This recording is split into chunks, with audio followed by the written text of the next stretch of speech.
नमस्कार दोस्तों, मेरी चैनल पे आपका स्वागत है। एक गांव में एक व्यापारी रहता था। उसने पूरे जीवन मेहनत करके खूब सारा धन कमाया था। उस व्यापारी के 3 पुत्र थे। धीरे धीरे करके समय बीतता रहा और उसके तीनों पुत्र जवान हो चुके थे। वक्त के साथ व्यापारी क्षीण अवस्था में पहुंचता जा रहा था। एक बार जब उसे लगा कि उसका अंत समय निकट आ गया है, तो उसने अपने तीनों पुत्रों को अपने पास बुलाया और कहा, मेरे प्यारों बच्चों, मुझे लगता है मेरा अब अंत समय आ गया है। मेरे बाद मेरी संपत्ति के तुम तीनों बराबर के हकदार हो। मैंने 3 बेशकीमती हीरे खरीदे थे। इसकी कीमत मेरी सारी संपत्ति से भी अधिक है। इसलिए तुम तीनों एक एक हीरा भी रख लेना। परंतु बेटा, इन हीरों को भविष्य में बहुत अधिक धन की जरूरत पड़ने पे ही इस्तेमाल करना। तब तक के लिए इन हीरों को भूल जाना।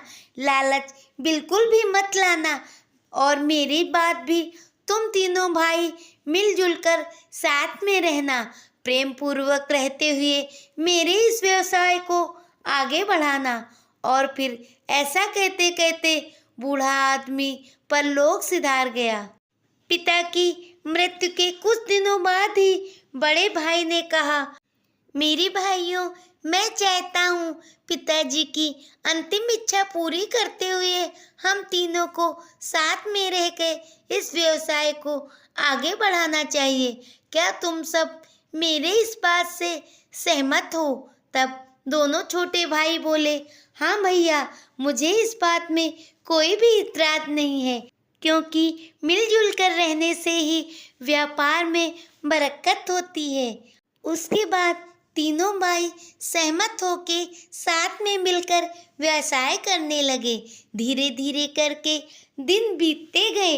एक दिन रोज की तरह जब तीनों भाई वापस घर में आए, तो उन्होंने देखा बड़ा भाई बहुत ही उदास बैठा है। इस पर छोटे भाई रतन ने कहा, क्या बात है भाई, आप बहुत परेशान लग रहे हो। तब बड़ा भाई उदास स्वर में बोला, जिस जहाज में लद के हमारा माल आ रहा था, समुद्र में भयानक तूफान आ जाने के कारण हमारा सारा माल डूब गया है और हमारे व्यापार में बहुत बड़ा घाटा आ गया है। अब हम व्यापार को आगे बढ़ाने के लिए और धन कहाँ से लाएं? बड़े भाई के मुंह से ये बात सुनकर दोनों भाई चिंता में पड़ गए। कुछ देर बाद दोनों छोटे भाई बोले, हाँ याद आया, हमारे पास वो 3 हीरे तो रखे हुए हैं। इसी बुरे समय के लिए ही तो हैं। क्यों ना हम उनमें से एक हीरा बेच दें और इस तरीके से हम अपने व्यापार को फिर से आगे बढ़ा सकते हैं। तब बड़ा भाई बोला, हाँ ये बात ही ठीक रहेगी, मैं अभी तीनों हीरे लेकर आता हूँ। इतना कहकर वो तिजोरी खोलकर हीरे का डिब्बा ले आया। मगर जैसे ही उसने हीरे के डिब्बा खोला, वो आश्चर्य में पड़ गया। उस डिब्बे में तो सिर्फ 2 ही हीरे रखे थे। अब तो उसके समझ में नहीं आ रहा था, आखिर तीसरा हीरा कहाँ गया है। तब बड़ा भाई चेतन बोला, इस हीरे के बारे में हम तीनों के अतिरिक्त और कोई जानता नहीं था। हमारे घर में हम तीनों के अलावा और कोई नौकर चाकर भी नहीं है। इसका मतलब तीसरा हीरा हम तीनों में से ही किसी एक ने चुराया है।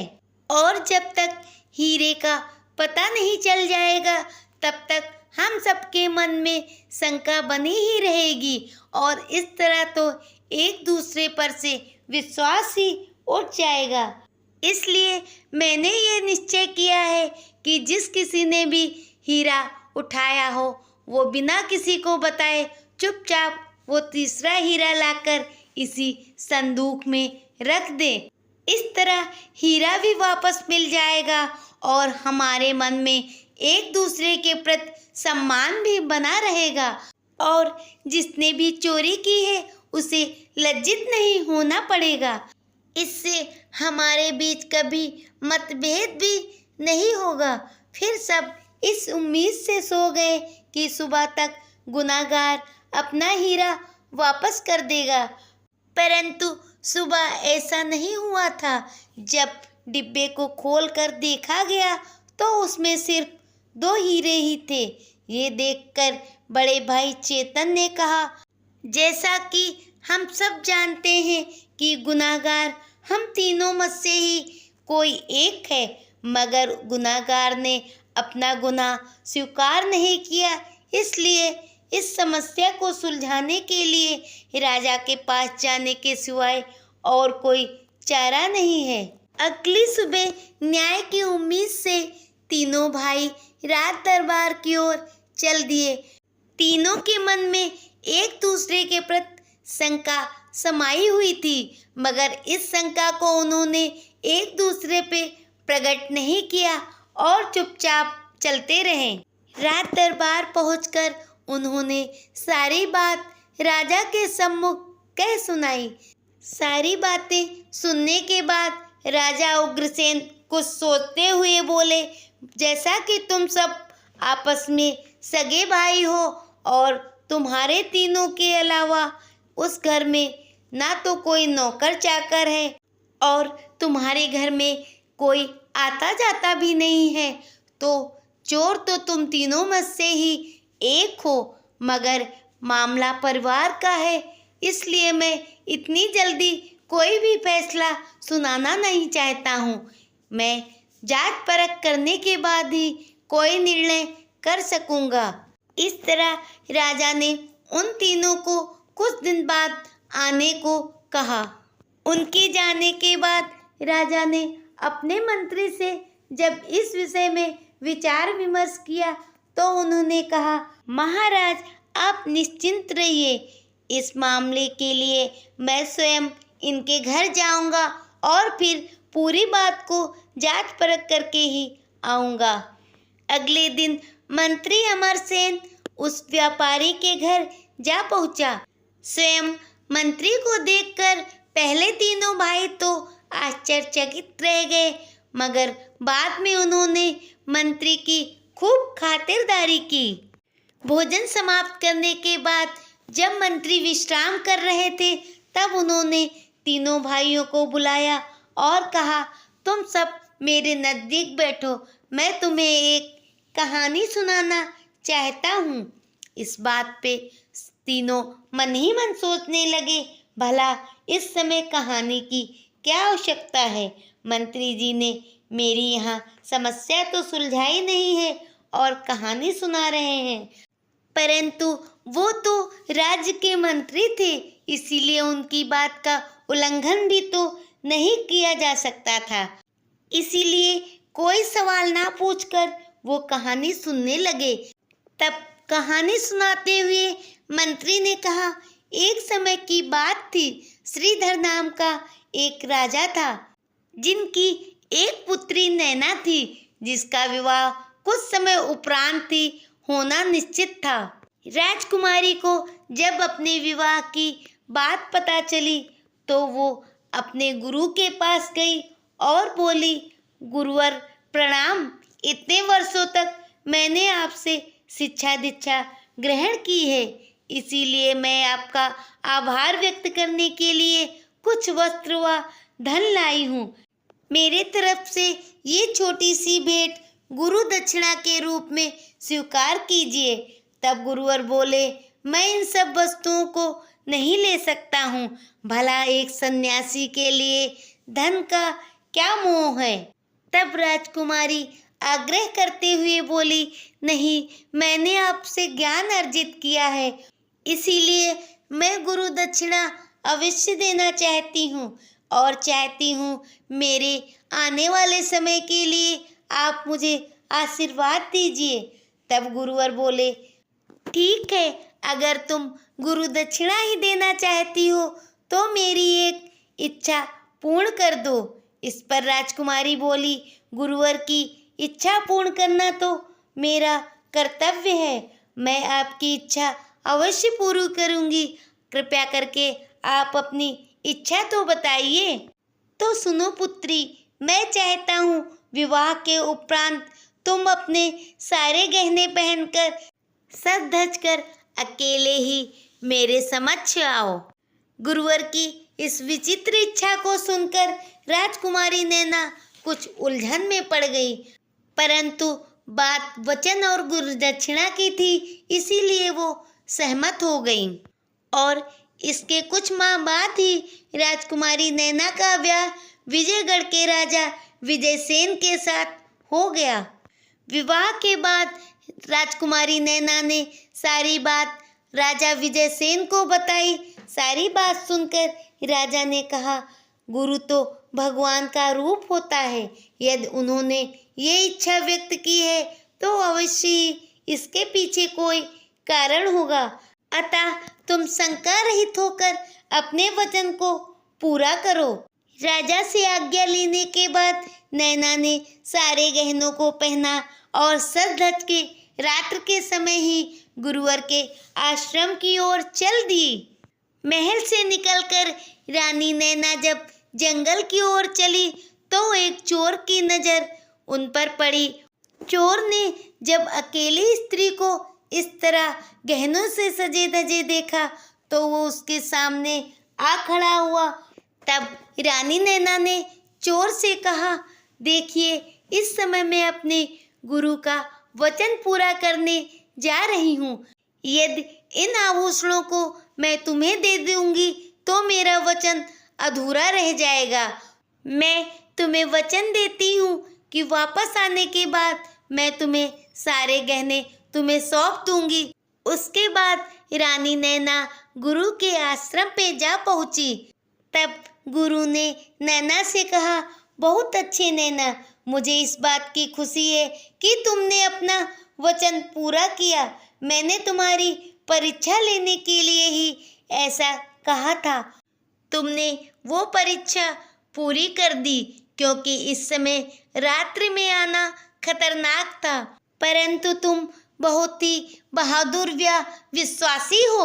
एक रानी के अंदर विश्वास और बहादुरी की बहुत अधिक आवश्यकता होती है, क्योंकि राज्य का कर्तव्य पालन करना राजा का नहीं वरन रानी का भी दायित्व होता है। और राजकुमारी से रानी बनने के सफर में इन सब गुणों की बहुत अधिक आवश्यकता होती है। तुम मेरी इस अंतिम परीक्षा में भी उत्तीर्ण रही। जाओ, मेरा आशीर्वाद तुम्हारे साथ है।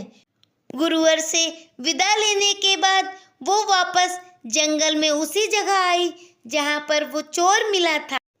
चोर के पास पहुंचकर रानी नैना ने अपने सारे आभूषण उतारे और चोर को देते हुए कहा, लो, मैं अपने वचन का पालन कर रही हूँ। ये सब देखकर चोर को अपने ऊपर बहुत ही ग्लानि हुई। ये स्त्री कितनी नेक दिल और बहादुर है। वो चाहती तो अपने वचन से मुकर भी सकती थी, परंतु उसने ऐसा नहीं किया। चोर को अब बहुत अधिक पश्चाताप हो रहा था, इसीलिए वो उसके चरणों में गिरता हुआ बोला, बहन, मुझे माफ कर दो। मैं तुम्हारे ये सारे आभूषण नहीं ले सकता हूँ। मुझे अपने ऊपर ग्लानि हो रही है। मैं चोरी करना छोड़ रहा हूँ। साथ ही कल दरबार में आके खुद का आत्मसमर्पण भी कर दूंगा।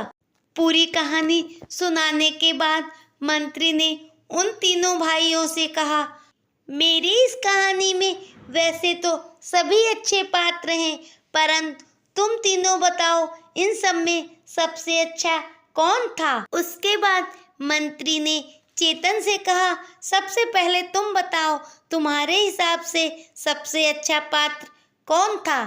तब चेतन बोला, मंत्री महोदय, मेरे हिसाब से सबसे अच्छा पात्र तो राजा विजयसेन था, जिसने अपनी पत्नी पे विश्वास करके रात्र के समय गुरु दक्षिणा के लिए भेजा था।